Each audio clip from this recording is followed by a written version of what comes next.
E agora o nosso encontro de todas as semanas com o nosso consultor de economia, o professor Antônio Delfim Neto. Essa crise causada pelo vírus que veio da China está levantando uma discussão agora entre os economistas, professor Delfim. O teto de gastos, como fica se for preciso gastar 5 bilhões, que é o que se calcula, para combater o vírus? Bom dia. Bom dia, Zé Paulo, bom dia, mesa, bom dia ao Brasil. Deixa eu lhe dizer, isso está previsto na lei do teto. Está lá escrito que em caso de, como a pandemia, os gastos podem ser feitos com crédito extraordinário fora do teto. Eu não vejo nenhuma razão para toda essa confusão. Na verdade, o que as pessoas estão querendo dinheiro é gastar as pamparras, sem olhar as consequências. Eu acho que não tem a menor restrição e acho realmente que o governo deve levar a sério esse problema do coronavírus. Não é possível deixar de dar um suporte absoluto ao setor de saúde. Custe 5 bilhões, 50 bilhões, não tem a menor importância. Ele é a prioridade fundamental. Na verdade, não existe nenhuma restrição. E eu estou convencido, o governo entregou esse problema na mão, talvez, do mais competente burocrata, que é o Guaranis, que é o secretário-geral executivo da Economia. Eu acho que não tem nenhum problema realmente. Quem quer derrubar o teto, quer derrubar o teto por outros motivos. Que fica imaginando que, de fato, se você emitir à vontade, gastar, nem pode emitir, porque é proibido pela Constituição. Vai ter que fazer dívida mesmo. O Banco Central emite e fica com os papéis do governo. De forma que isto não vai resolver, não é por aí. A solução é aquela na qual nós estamos caminhando. É preciso recursos urgentes, já liberados 5 bilhões ou 6, libera o que for necessário. Para fazer o quê? Para que estados, municípios e a União consigam realmente construir um sistema emergencial que garanta o funcionamento, que não permita o colapso do sistema de saúde, que aí seria a tragédia geral. Então, professor, fala. Muito bom dia. Bom dia, Cláudio. O senhor tem destacado com muita propriedade aqui a necessidade de se dar prioridade total à chamada PEC emergencial, né? Exato. E a PEC emergencial está em discussão na Comissão de Constituição e Justiça. Entrevistamos, Pedro, entrevistamos no Bastidores do Poder, a Thaís Freitas, que agora estreia no nosso programa, é muito bem-vinda, e também o Pedro. Nós entrevistamos a senadora presidente da CCJ, a senadora Simone Tebet, e ela cheia de ideias, viu? Deixa eu dizer, mas uma das ela ideias... falando em poupar, não dá para cortar salário de servidores, está cheio de ideias para dilacerar essa PEC. Cláudio, ela está cheia de ideias erradas. Pois é. Quem é que disse que se cortar salário, se vier a se cortar salário e cortar você vai substituir gasto de custeio por espaço para investimento? Na verdade, é uma coisa trágica a incompreensão que existe em torno de fatos elementares. Nós já experimentamos tudo isso. Nós já experimentamos todas essas aventuras quando a Dilma tentou a reeleição a qualquer custo. A ideia de que você simplesmente emitindo, alargando as despesas, sem orientá-las, vai produzir a saída da crise, é absolutamente equivocada. Eu acho que nós estamos sendo injustos. Na minha opinião, a grande surpresa do governo Bolsonaro é o ministro Mandetta.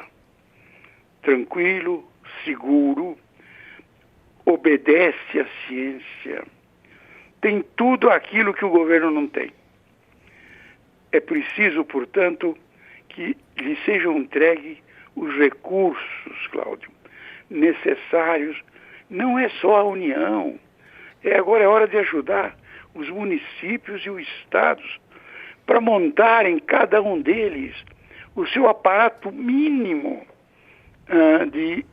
para enfrentar a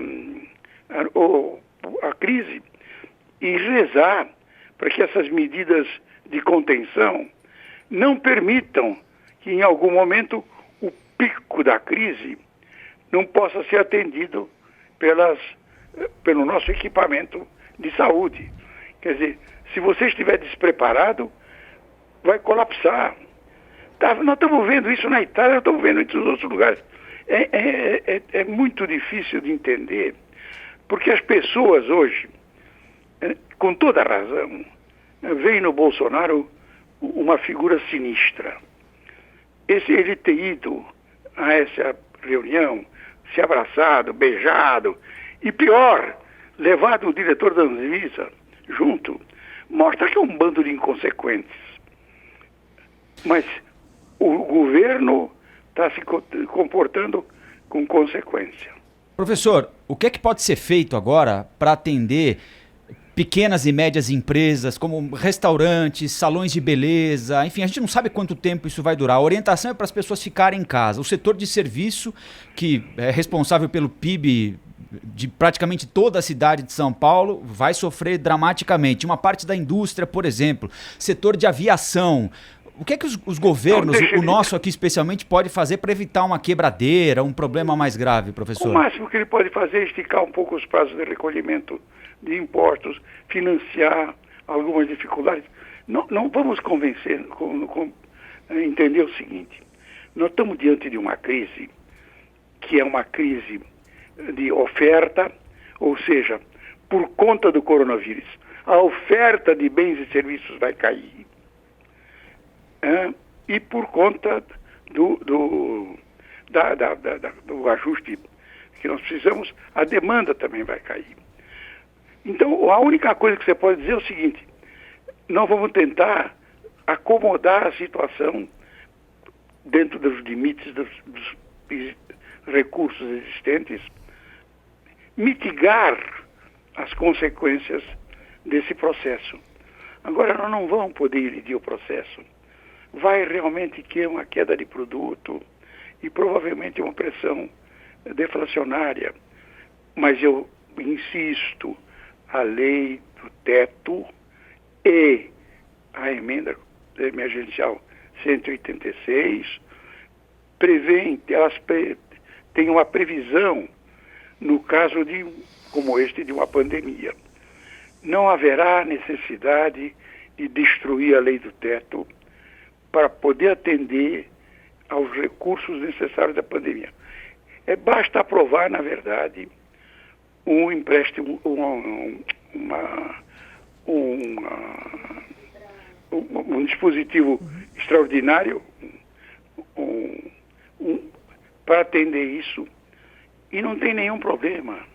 O professor, e o Banco Central brasileiro deve seguir o passo do Federal Reserve, que praticamente zerou a taxa básica de juros aí? Eu acho que ele já está. Eu acho que nesse caso o Banco Central tem um papel muito importante e deve continuar como está acontecendo, como já vem desde o Ilan e agora com o ministro Campos Neto. É olhar, sentar, observar e agir quando tiver muita segurança. A demonstração do FED de aumentar, de cortar os juros num domingo, quando a reunião será na quarta-feira, é outro ato de insensatez, para espalhar mais pânico. Mostra que o Trump está desesperado. O Trump entrou em estado de loucura, porque sabe que se essa recessão que vem aí pode impedir sua reeleição. Então, o Brasil precisa, na verdade, tomar calma. Mas o Banco Central americano não é independente, professor? Isso é uma das grandes histórias do mundo, né? Como dizia o Nixon, Eu nomeei um independente, porque ele pensa como eu. Agora, professor, a gente vê governos anunciando quantias gigantescas que serão injetadas na economia, já que a gente está falando dos Estados Unidos, US$ 1,5 trilhão de dólares. A Alemanha, 50 bilhões de euros. Aqui a gente não vai injetar nada? Claro que vai injetar. Estou lhe dizendo, você faz um crédito extraordinário e pode fazer o que você quiser, gastar 5, 500, 300. Bom, a antecipação do 13º de aposentados e pensionistas de agosto para abril já é Não. uma injeção, né? Se você olhar, Zé, tem várias medidas. Por exemplo, ninguém ainda percebeu, mas de acordo com a lei, no caso de uma crise como esta, da coronavírus, os primeiros 15 dias que o sujeito ficar em casa são pagos pela empresa. Os segundos 15 dias serão, muito mais do que isso, serão pagos pelo INSS. Esse crédito extraordinário a que estou me referindo vai dar recurso para o INSS para sustentar isso.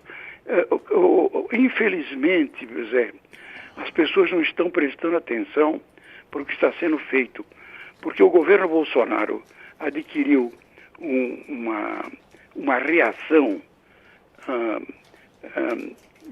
com toda razão. Quer dizer, porque é uma insensatez atrás da outra. Mas o governo, aquela parte que funciona, não aquela parte negra que não funciona, que só tem ideologia, esse está funcionando. Obrigado, professor. Até semana que vem, então. Um grande abraço para os senhores e felicidades para o Brasil, viu? Boa semana. E não saia de casa, hein, professor? Zé, nós dois somos do grupo que não podemos brincar, Zé. E mais o Salomão, viu? Você sabe, você e o Salomão, nós somos daquele grupo que de cada 5, um vai embora. Tá bom, que não sejamos nós. Hein? Contamos com vocês aqui, hein? Vamos continuar desviando, Zé. Boa semana. Aliás, dá um abraço no Salomão. Darei. Tá certo.